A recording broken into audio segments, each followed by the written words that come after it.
You know, I have to just disappear for a second because I forgot my reading glasses. So would you bear with me for a minute? Yeah. Maybe while I'm inside, just share with the audience, what is it? Oh, it's in my bag in a little, yeah. What do you envision when you play this piece? I mean, I know there are a lot of technical acrobatics to get through, but what kind of keeps you on the topic of harmonie du soir? What does that mean to you personally? Because it means different things to different people. Well, the title itself, Harmonies du soir, means harmonies of the evening. Yeah. So personally, I like to envision like something not like a skyline that's not too bright but also not too dark. And I think a lot of the contrasting characters in this piece portrays a lot of the kind of it's not necessarily too dark of a piece, but there's not really that much like brightness either. So especially in the beginning, everything's a little bit more on the mellow side. So could we say it's like between 5:30 and would it be like 9 o'clock when the sun completely like sets? 7 o'clock. Yeah, because I think, well, it depends if it's summer or winter, of course, right? But this summer, my husband and I went to France to follow, you know, Ravel, his birthplace, everything. I talked about that. And then my brother, who is this big television reality TV guy, he rented this big house in, thank you. He rented this big house near Nice, which is in the Côte d'Azur. And, you know, it was fancy. You know, it had a balcony and a swimming pool, 7 bedrooms. I mean, it's just totally over the top, right? So we went there, and I would say every single night between 5 and 7:30 or 8 o'clock, we would have a glass of champagne, and we would be standing on the balcony looking at that light. There's something extraordinary in France, in the Côte d'Azur. I don't know if anybody here has been to the Côte d'Azur, but wouldn't you agree that the light is so special? It's almost like a pink sky. And then as it gets darker and the sun starts to go down, it gets a little more intense, like a little more orangey. So it's sort of like, it almost feels like it's getting brighter, but it's getting darker. You know what I mean? Yeah. And there were certain evenings where we were standing there, and the birds were sort of starting to quiet down too. They react to the light. And one night I just said to my husband, you know, I feel just incredible joy here. I feel incredibly, like, ecstatically happy. You know, not like I was jumping up and down, but just somehow inside I was very content. And when I hear this piece played as well as you played it, I have that similar feeling. Standing on the balcony, looking at this beautiful pink light as it becomes more orange. And of course, in that really intense place at the end, when you've got to jump and you've got to play triple forte, which you did so well here, you know what I'm saying? It's sort of like the sun right before it hits that horizon and goes down. It's at its reddest, right? Because we see it the most. And of course, you're never supposed to look directly at the sun. It's really bad for your retina, so don't ever look directly at the sun. But that's when it starts to get the glow. There's a kind of glow in it. And so I think a lot of times when I hear this piece, when we get to that spot, it also depends sometimes on whether it's a male playing it or a female playing it. But sometimes I feel like it gets a little too harsh. And we don't want that feeling. We want a different feeling. We want a feeling of just joy and ecstatic feelings, okay? So what I'd like to do is help maybe today experiment with some ways you can, because you're tiny. I mean, you know, but you get a great sound. But I think we could get a fuller sound in here for sure. The other thing I was going to ask you is thinking about the sun and how the sun is going to sleep. What shape is the sun, obviously? It's spherical, right? And can you play this opening theme?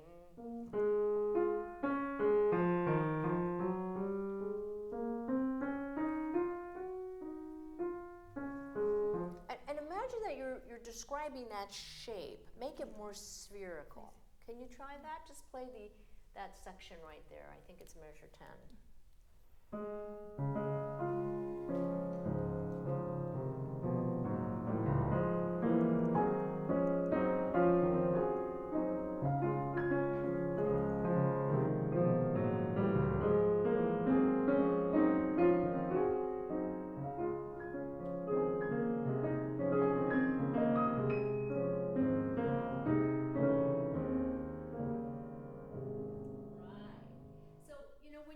To show us that this is the shape of, we're really talking about this shape, right? And on top of that, the two things that Liszt present within the first two measures are what? What are the two ideas that he's showing you? In the first first two measures. I mean, we haven't even gone into this piece yet. What do you think? What do you think this is?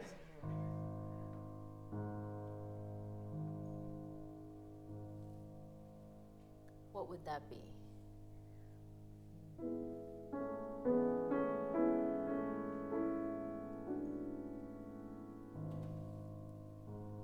I think in the very first measure, he's setting up the color. It's bells. Yes. It's actually bells. It's, you know, the church bells are ringing. This is the end of the night, maybe. You know, these are the bells of the church, like in Ravel. Same note, but higher. You have these bells. So there are these two things going on. There are the bells, and there's that spherical thing that you're trying to show. And I think, you know, as you get older, you know, you're only, what, 17 now? 16. You're 16. Okay, I'm 68, and you're 16. I think as you get older and you become more comfortable with expressing your innermost feelings, you, at least in my case, you start to feel there's a lot more space between notes. So in the beginning, what I'd like to give you two things to work on, and let's just play with this a little bit, maybe the first page. I'd like you to treat these lower notes more like bells, because it says un poco marcato, right? And then in measure 10, you have the open bells. And then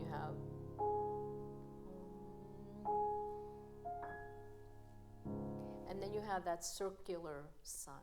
So you've got these two things going on.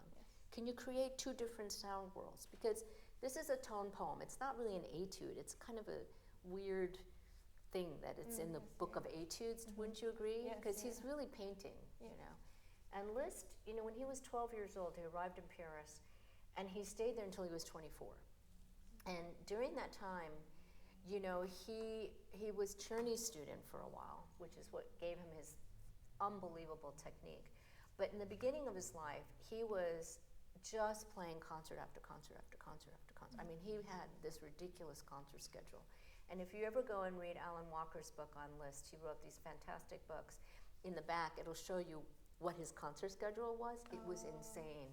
It was like he played 280 concerts in one year, and he was raising money for charities, you know, flood victims. I mean, he was amazing as a humanitarian too.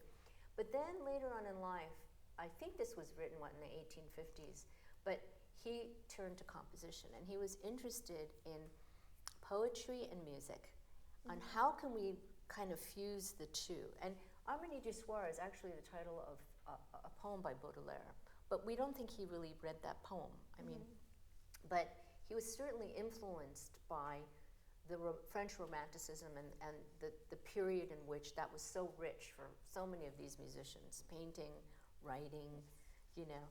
So I'd like you to think about the bells and the sun on the first page. And maybe don't try to do too much rubato with everything, just more simple. And the other little thing I was going to tell you about Liszt, which was kind of weird, he was sort of like an Elvis of his time, you know. Women would come and they would you know, faint and throw things on him and stuff. Later in life, guess what he decided to become? He became religious. He became a priest. He wanted to be a priest, and he wore a big cross. And I think in the beginning, it's almost like a prayerful moment. You have this, you can take more time if you want. And then this is like a prayer. And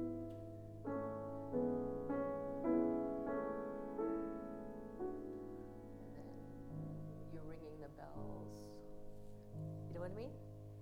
And don't be afraid to take time in the beginning. Just enjoy it. You're painting, okay?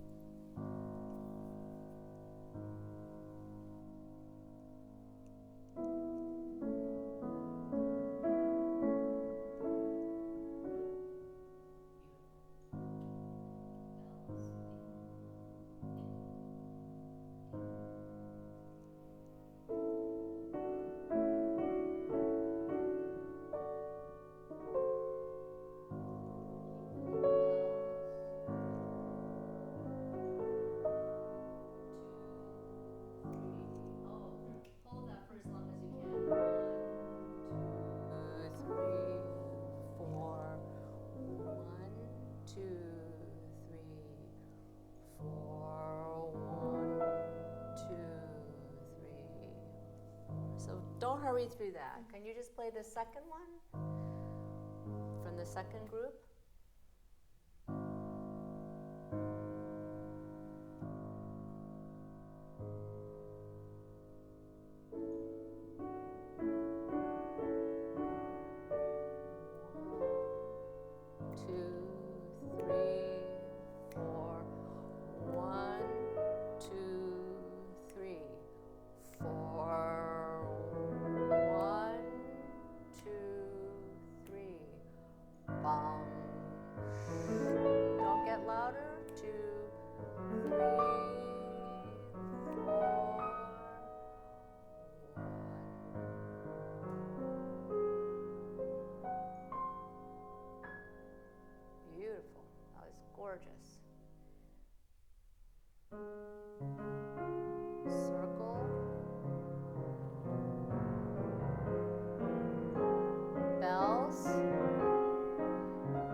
Starting to get tired, and the left hand, make sure that bell keeps ringing in the left hand.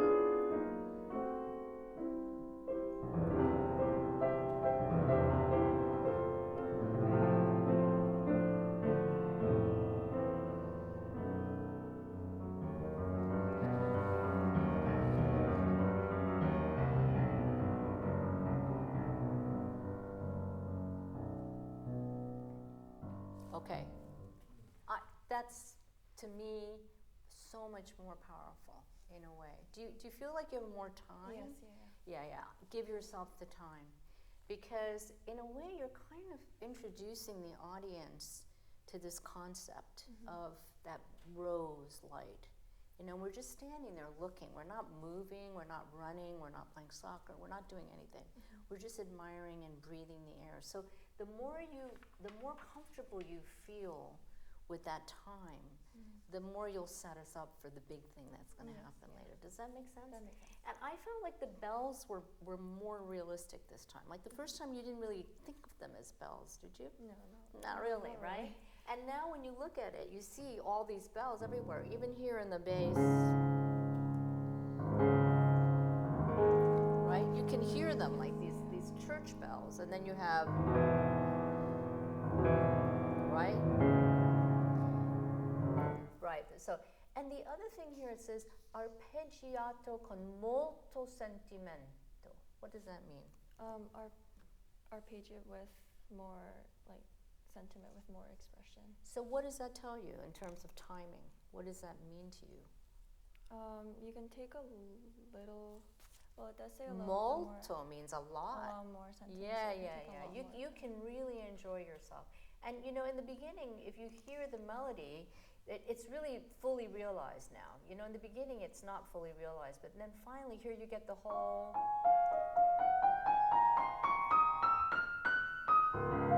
And he does it twice.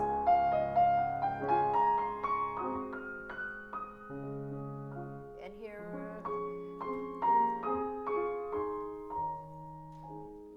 it changes the color, right? So I think whenever there's a harmonic shift from major to minor or from major to a different key, make sure we hear that. Don't just, I know you know it, but we've never heard it, so always give us that chance. And then finally here at the end, I think, I don't play this piece, so forgive me, I'm just sight reading little bits of it. I tried to learn a little last night.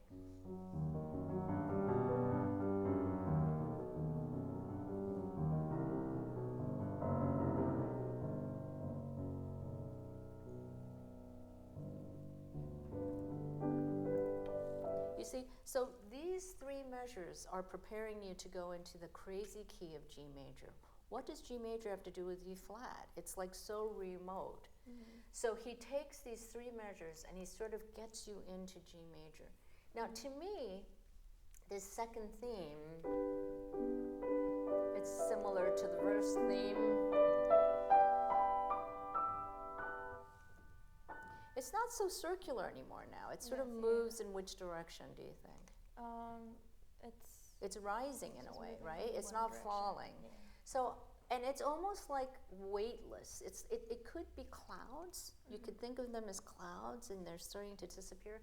But I felt this whole page here, page 3, is a huge test of your ability to build an incredible arc of dynamics.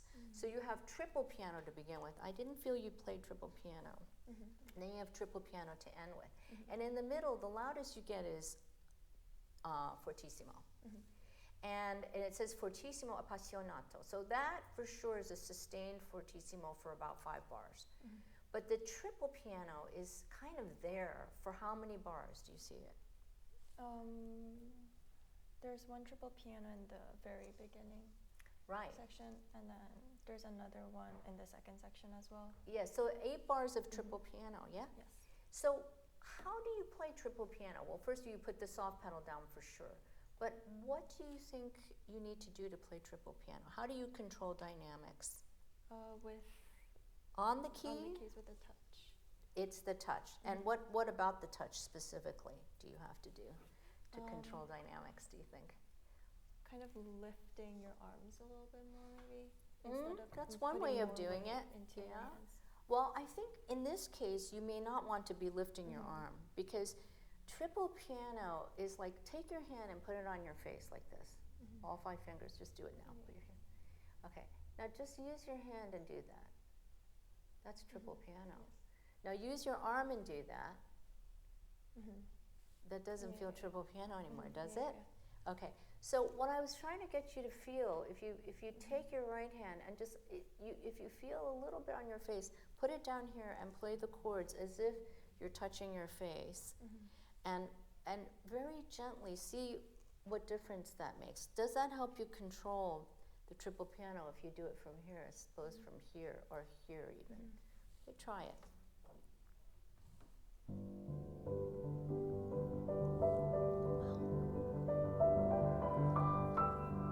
Wow, what a difference. That is a huge difference.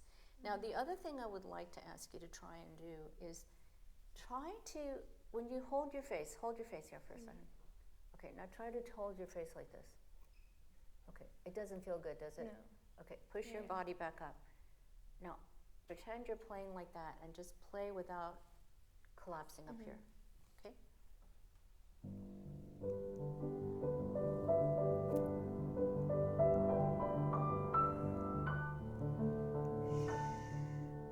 Keep just that light touch on your face and don't crunch down.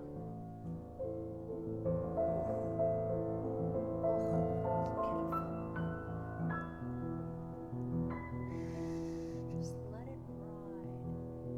Now, a little more in the arm. A little arm.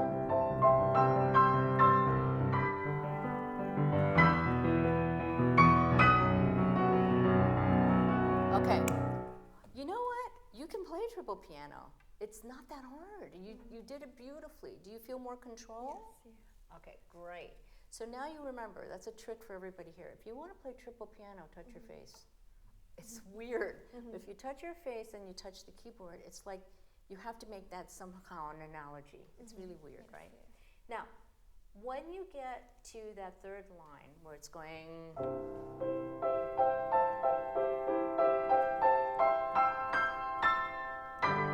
Now look at my body. What am I doing? You're pushing on the keys a little bit more. I'm kind of leaning in like this. And one of the things I want you to demonstrate, let's stand up for a second. Are the piano brakes on? I don't want to push the piano. Okay, anyway. Yeah, the brakes are on. Okay, so this is just a kind of ergonomic experiment.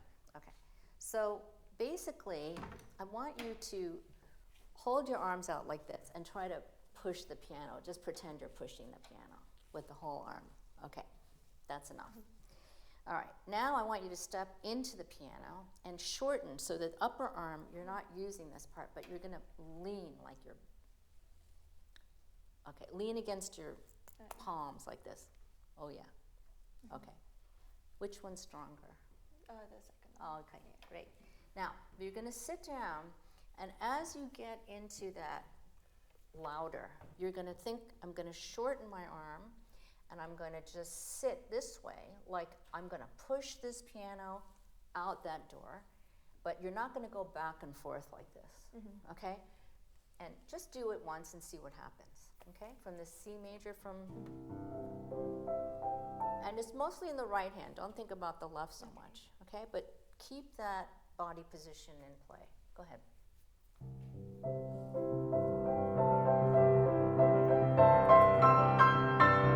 Shorten your arms.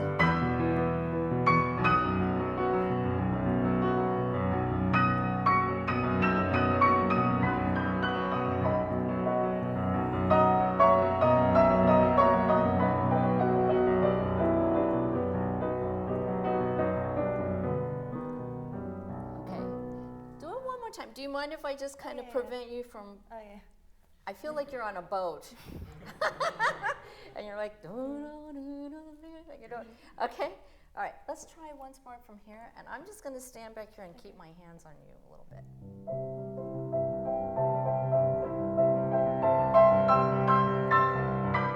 Keep these down. Keep these down.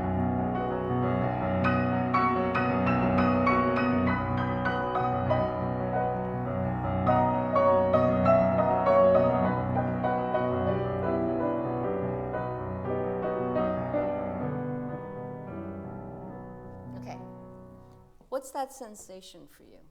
I'm not really using my body or like forcing the sound out of the piano. I'm more using my body weight to produce a... because you're tiny now. I mean, maybe later you'll grow a little bit, I don't know.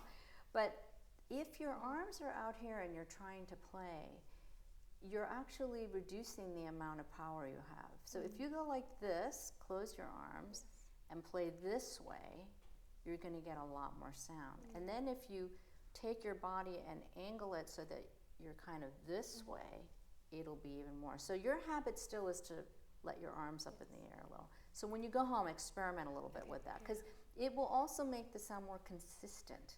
So this time when you played it, I got the sense that the sound was like more on target every time you were hitting a 6, a 6, a 6.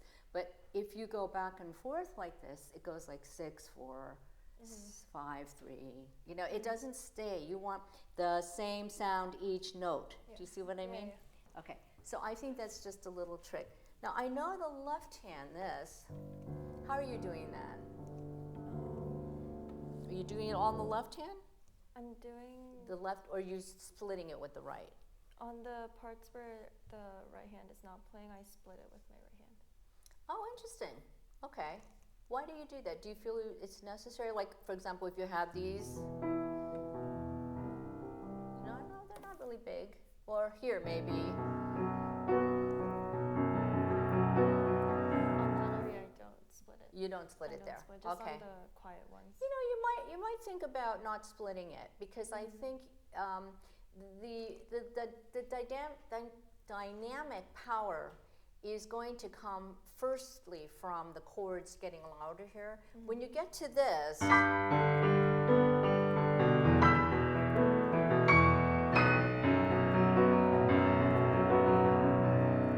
then the left hand really has to fill, like, especially if there's a long note. But there's only 1 or 2 long notes. You have a half note, half here, and then you have a whole note. So the left hand really isn't going to struggle too much. You can't really help it that much, right? Okay, now I want you to play this whole thing, and I want you to play the fortissimo all the way to this section. And then here I really want it to be like mezzo. And then I want you to just be so light. Like that. Okay. So where you started, you're going to end in the same place. Okay? So basically, in a very metaphorical way, this big arc of the dynamic is circular, isn't it? It starts at this point, it gets really big, and then it ends at triple piano. So this is the last moment right before the sun starts to go, and it starts to flame. It has solar flames coming off of it. Okay, so you want to match this dynamic to this dynamic, and you just want to make this 1, 2, 3, 4, 5 measures of fortissimo, but then really start to shave it down. And the quieter it goes, the less damper pedal. Okay. The louder it goes, the fuller the pedal. So you're going to go from quarter pedal to half to full, and then down to nothing. Okay?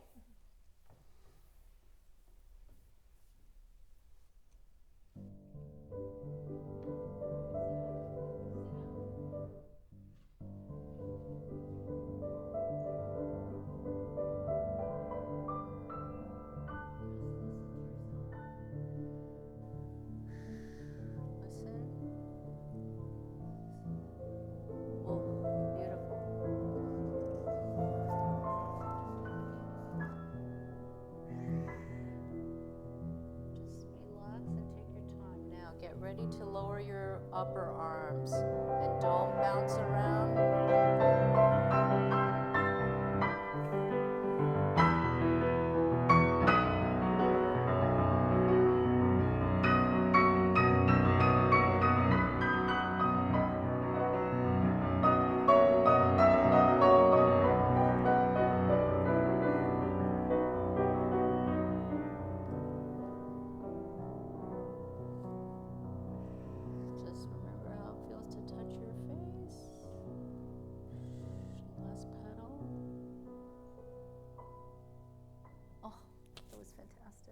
You created that arc. It was so convincing. It was absolutely gorgeous. Thank you.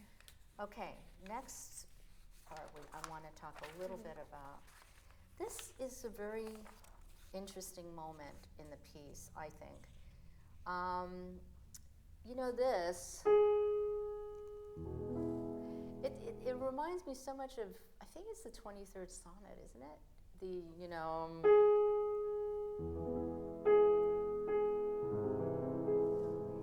Have you played that? No, I haven't. It has that quality, Yes, you know? It's almost like a recitativo, and it's like his own voice has become, he hears his own voice, has become apparent. I think here it says, più lento con intimo sentimento. I think it's very intimate. It's almost private, his thought in the beginning. And I thought you could use this moment because it's like the calm before the storm, you know? It's going to get big in a second. I think you could play this with nobility, a great sense of nobleness, and just a kind of feeling of quiet, meditative reflection. So.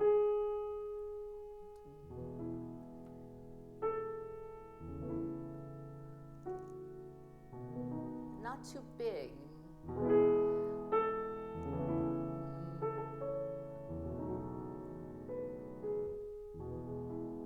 Sorry if I'm making it up. And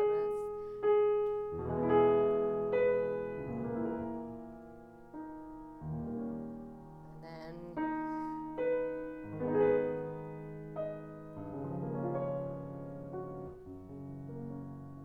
And here's a little more urgent.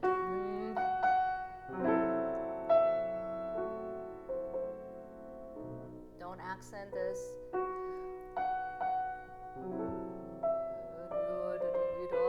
Now it's more full voice.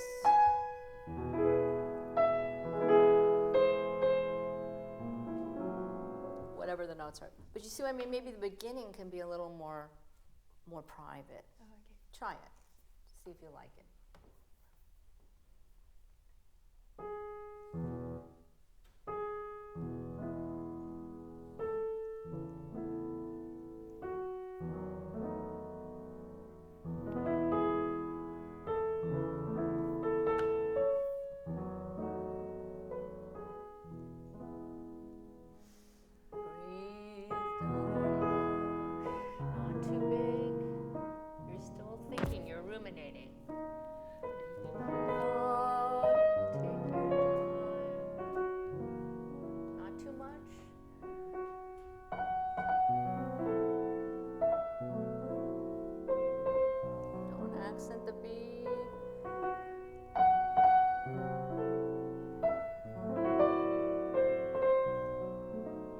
Crescendo.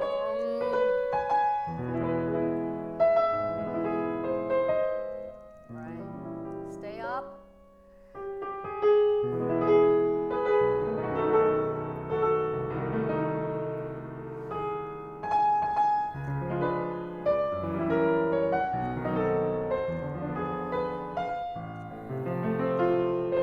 Take your time.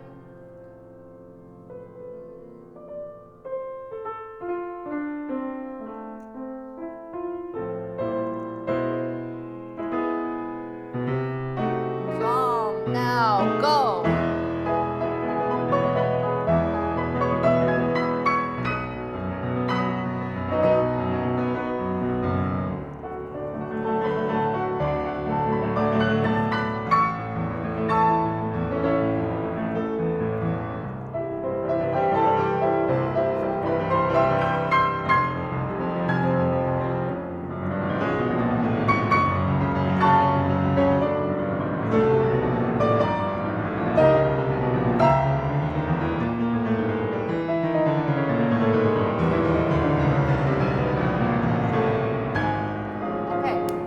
That's fantastic.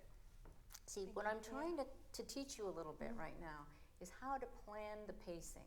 You know, how do you set something up for something else? You know, music is like that. You know, it's not just linear. It's like this section comes before this section, and how can you use this section to prepare us for this next section? And it's not always like that. You know, sometimes you want to cut back on the sound, or you want to change the perspective. Instead of looking out, you want to look in. And then when you actually do what you just did, which was so phenomenal, you know, and he has a very interesting word, trionfante. I don't know how to pronounce that, but what does that mean? Do you know what that means? Triumphant. Not only triumphant, but it means joyous. It means totally ecstatic. And so you have to look ecstatic when you're playing it. I wouldn't, I wouldn't look that way, you know. It's like, come on, horsey, you know, you don't want that look. You want to look like you're happy and joyous while you're playing that. And you'll put this out.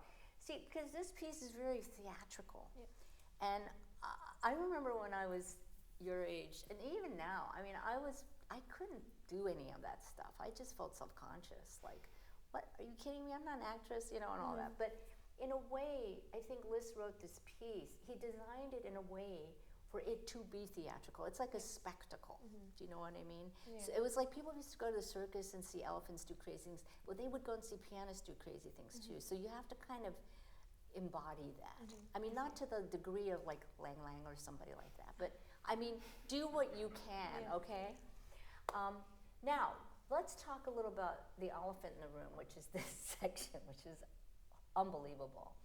What I want you to do is really think about, let's just do a little experiment. When you play this, now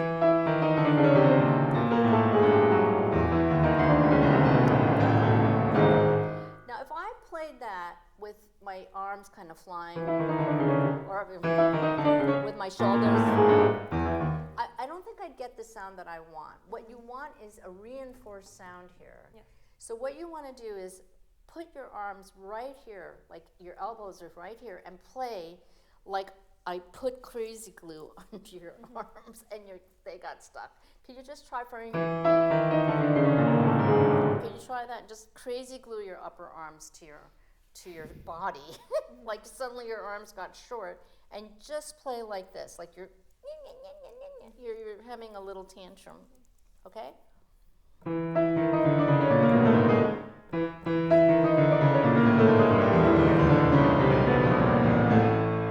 Okay, now, don't dump your head here.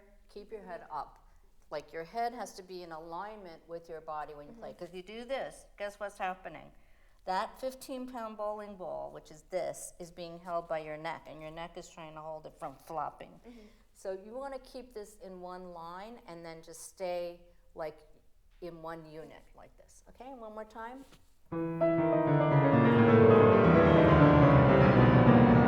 Right, that way. That's how you want to play that. Now this, interestingly enough, the melody is here.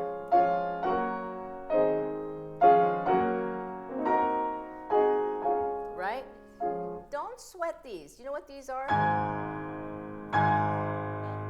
Right. So don't get so hung up with those. Play these.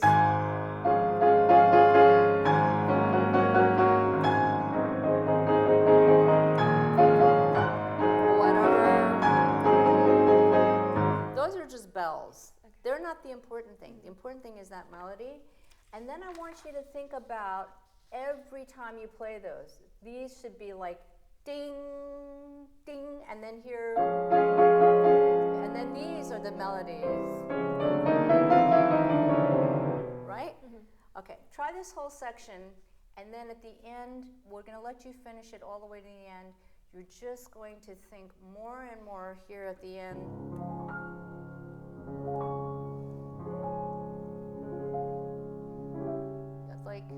Like it's the same color as the beginning. The palette has to be very rosy. So I'm just going to let you play. Okay. And just let the bells ring all over the place and take the time you need for...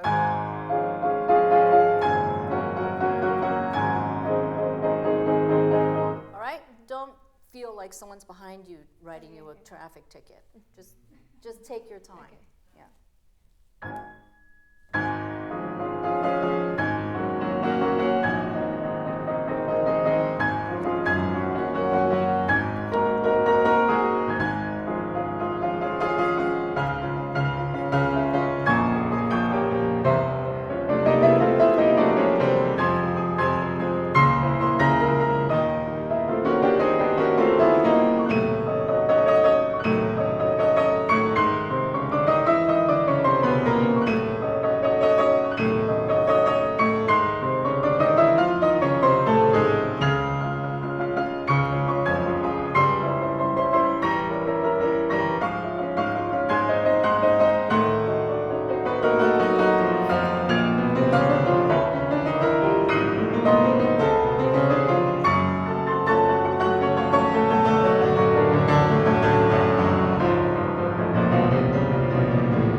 picture your face, you're going to play these last chords that way.